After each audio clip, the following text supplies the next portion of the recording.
Yeah. Yeah.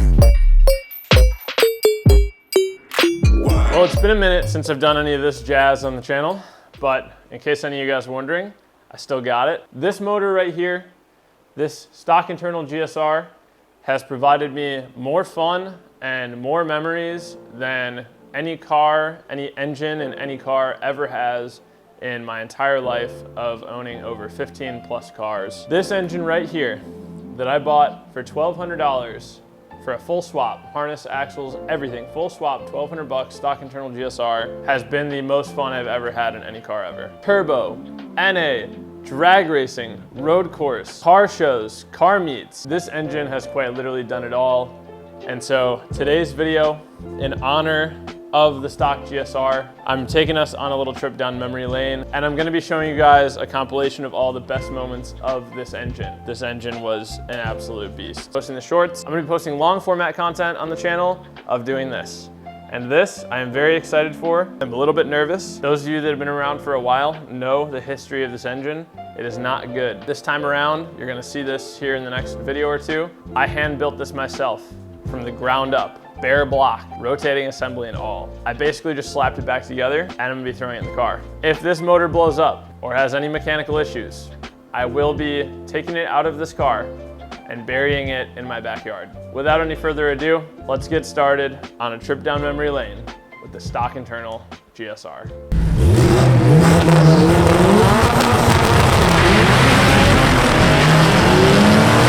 I had been building a built motor LS VTEC engine all winter in preparation for some drag racing, but also an event in May called Automotion. Automotion is kind of a season opener event. It's about a 3.5 hour drive for me to the Wisconsin Dells, and it's an event that kind of kicks off the car season for me. It was my first time going, and just 2 weeks before the event, I started having problems with the built motor that I'd put into my EG hatch. It was making a strange tapping noise that I tried to diagnose relentlessly and kept finding metal in the oil pan. With the clock ticking, I made the executive decision to pull the LS VTEC engine out of the car and swap in a bone stock internal B18C1 that I had purchased for $1,200 from one of you guys. I invited my friends Lupe and Frankie over after work on a Friday evening to help me swap this motor.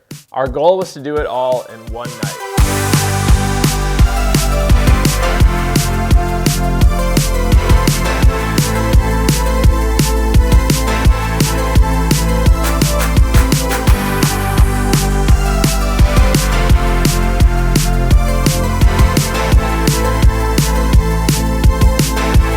Take two. 207. Here we go. Take two, trying to start the car.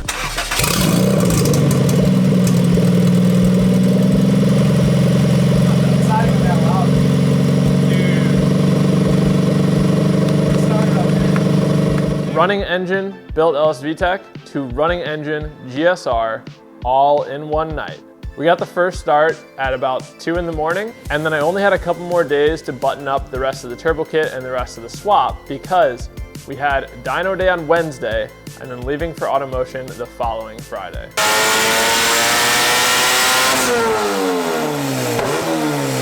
All right, so we made 479 wheel horsepower today on a stock GSR. Holy shit. To this day, I'm still blown away by the horsepower that the stock internals could hold. 479 horsepower to the wheels is mind-bending for a stock motor. And just 2 days later, I drove it 3.5 hours to Automotion, Wisconsin in Wisconsin Dells.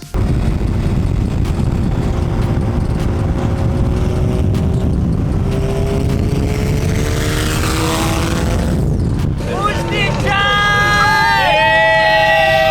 After the car survived automotion, we turned the tune down a little bit and took it drag racing. I thought I was gonna be fast. I thought I was gonna break my 12.6 record that I had at the drag strip at the time, but I ended up going really slow with all that power in the stock GSR.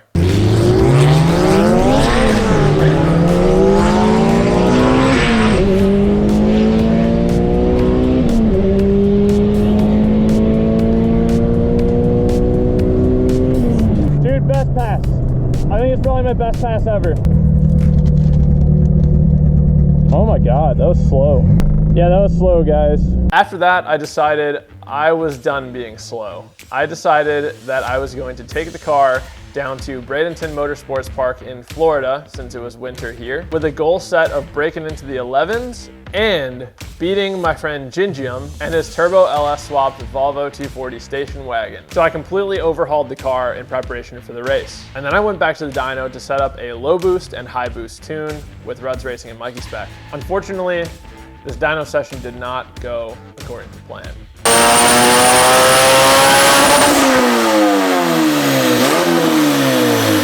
Come to a bit of a standstill here with tuning. The turbo is starting to give out. There's quite a bit of shaft play in the turbo, in and out and side to side, and it's smoking quite a bit. So I'm putting on a brand new Precision 5858 right now.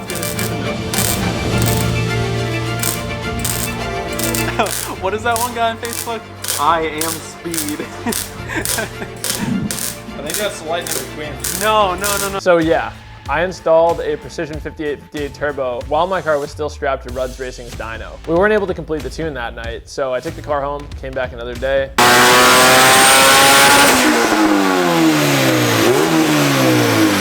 Dude, it's sounding rowdy and pretty nervous, honestly. Final numbers for the record. What we got? So the low boost tune was 334 with 272 torque, and the high boost tune was 455 at 305 torque. That's rowdy. I mean, dude, that might gap an is, LS. but you're That might boosting gap a turbo LS Volvo. We'll see. It's gonna gap it for sure. Oh, dude.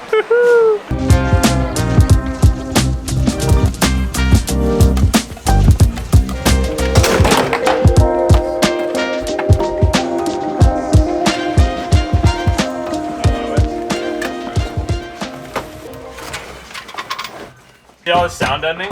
Yeah. All that shit's gotta come out.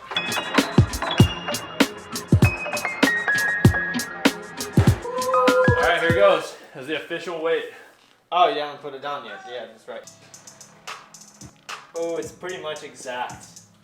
Ooh. So 2,100 pounds, full tank of gas. So that's actually probably another, I could probably get another 40 pounds out of it. After a bunch of weight reduction, I was able to get the car down to below 2,100 pounds with a little bit of fuel drained out of the gas tank. And now the stock internal B18 C1 is ready to take on the 800 horsepower sleeper Volvo. All right, we're gearing up. Gonna try a couple different things. See just how the EG stacks up against the LS swap Volvo 240 station wagon.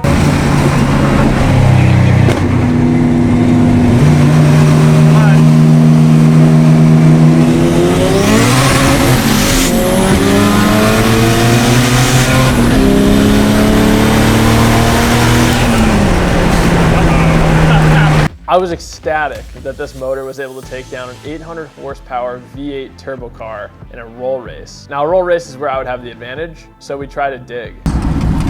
Going off you. Ready?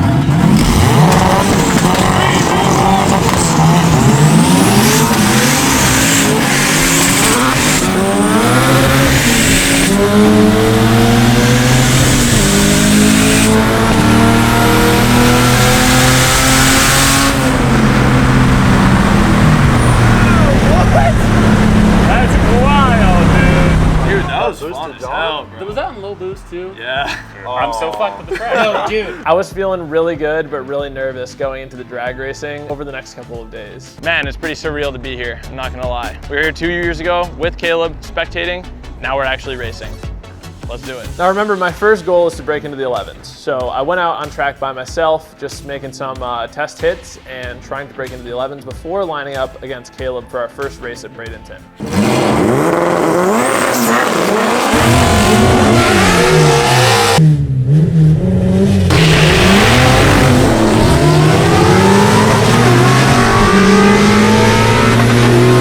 This is my best pass so far, by far, but wait till you see the instant replay in the cockpit.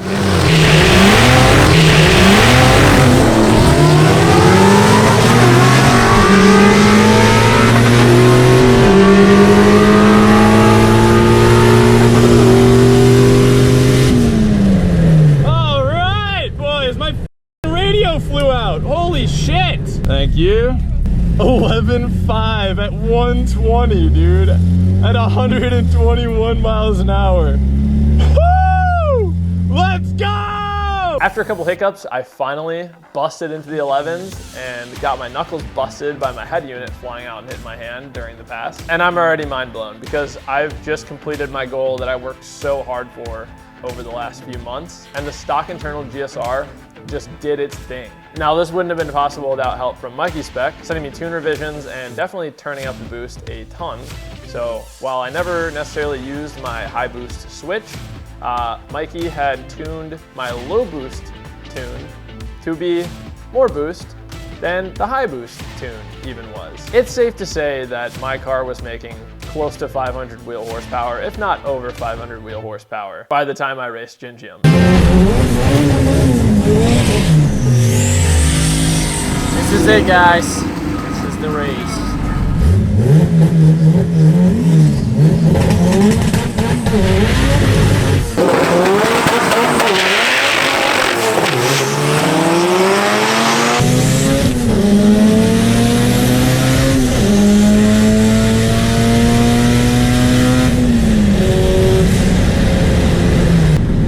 That's a win, boys. I'll take it, even if it wasn't the cleanest pass ever. That's a win. This was one of the most fun moments of my entire life. I just spent months building my car, getting it ready for this moment, trailered it across the country from Chicago to Bradenton, and shopped a turbo LS swapped 800 wheel horsepower Volvo station wagon, piloted by one of my best friends, Gingium. Crazy moment, super stoked, but now it's time to take the EG to Orlando Speed World to finish this grudge race. Dude, what are you doing? I'm focused. Shout out to Honda Pro Jason for coming out to the race. By the way, he's got this. He's got this. He's got this. What do you want me to say? Any response? I got this. There we go. That's what I like to hear, bro. That's the energy. The track was really slow that night, so we had to line up early. I think we each only got like 1 or 2 test hits before the race. If I win the first race, then that means I won the best 2 out of 3, which means I'm not shaving my head, and Gingium is wearing a wig.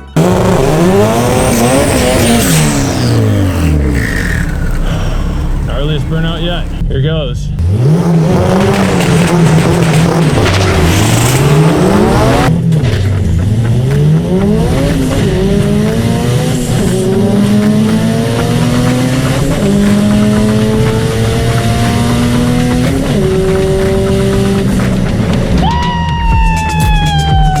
Once again, the stock internal GSR blows my mind. We take home the dub against the Volvo and Gingium, and I went 11-3. I had a terrible launch, so with that said, I'm going back out one more time to attempt a 10-second pass.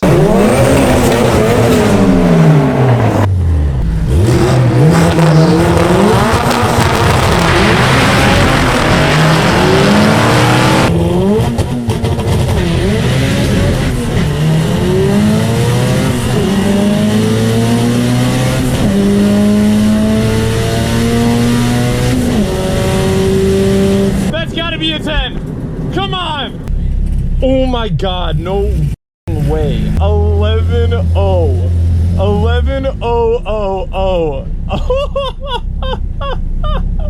Ah, it's so funny, dude. GG's. I'm a little pissed off you didn't run a 10. I'm so pissed off I didn't run a 10 too. Yep, that just happened. I ran an 11-0-0-0, which means once I get the car home, I'm gonna have to get it back out to the drag strip as soon as it opens to try to break into that 10-second pass range. Before hitting the track, I decided to bring the EG to Rudd's Racing one more time to throw it on the dyno, not for tuning, but literally just to see how much power it was making after all the tune revisions in Florida.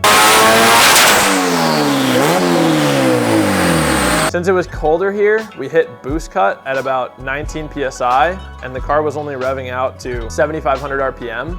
And the car made 491 wheel horsepower at 7,500 RPM, which means that in Florida, racing Gingium, it was for sure making over 500 wheel horsepower at sea level, not boost cutting, and going all the way to redline. On stock internals, dude. On stock internals. I was ready to take the car out to the track here locally and break into the 10-second club with the stock internal GSR, but unfortunately, I did something really stupid and I crashed the car. And I broke a bunch of stuff, which means I had to fix a lot of stuff before I get back out to the track. But the GSR survived the crash, which means I need to get to work and get it fixed. Sad and lonely after what death done across the ground. I tried and she was gasoline, but we helped each other out.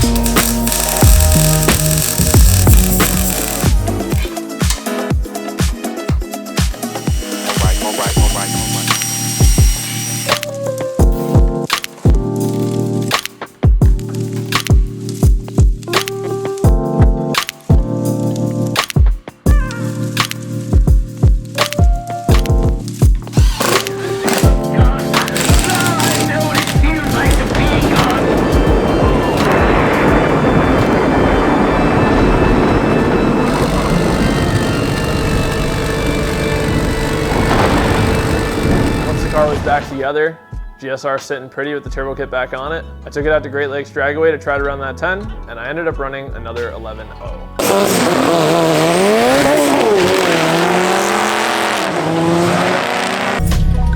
Thank you.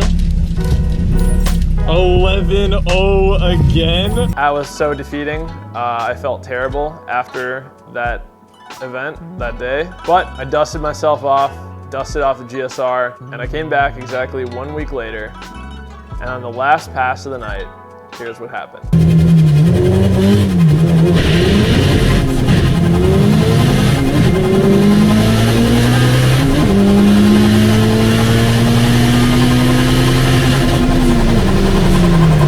Oh, I think I had to launch there, boys.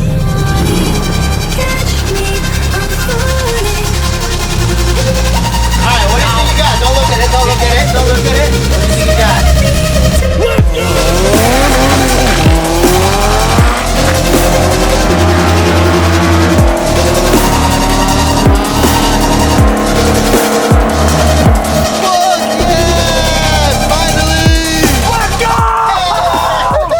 Let's go! Hey, thank you! Oh, dude, a 10.7? 71, Let's fucking go, dude! Woo! A bone stock internal B18C1 B-Series Honda engine just went 1071 in the quarter mile. That's gotta be one of the coolest things that I've ever done with a car ever, and it's something that I will never forget. I will remember that for the rest of my life, and I will always enjoy going back and watching those videos of racing Gingium, rebuilding the car, fighting adversity, and this little GSR that could, helping me get to the 10s. After putting it through all that abuse, so much abuse, dyno sessions, drag racing, crashing the car, redline pull after redline pull after redline pull, I decided to give the GSR a little bit of a break. You guys can start calling me NA John after today.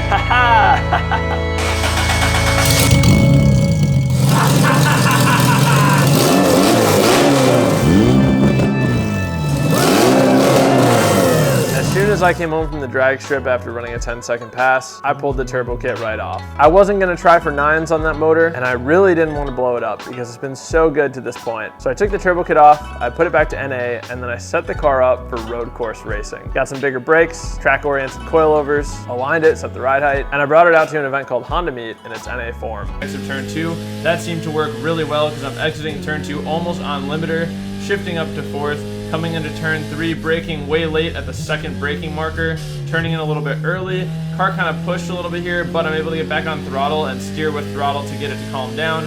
It was one of my first road course track weekends ever that my car didn't break immediately. It did break down quite a bit at the event, but I fixed it a lot and got it back out on track. And I absolutely beat the heck out of that engine for 3 days straight. I know I said I was kind of giving it a little bit of retirement by putting it back to NA, but guys, I was probably harder on that car in its NA form than I ever was in its turbo form. I absolutely thrashed that thing. And that is why the stock internal V18 C1 GSR engine has been the most fun that I've had in any car ever, and potentially may hold the title for a really long time of most fun I will have in any car ever. The stock GSR has really done it all.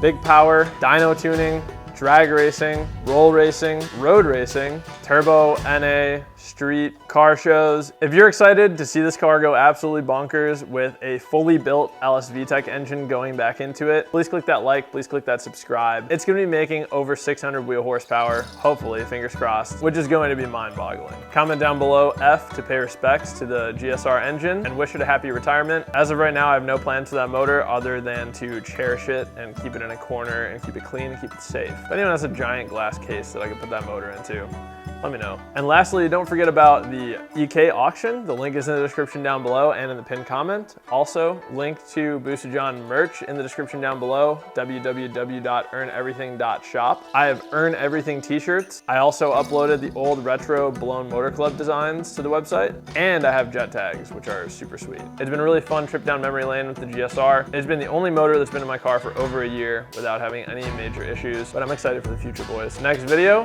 Built Motor. We deserve nothing, earn everything.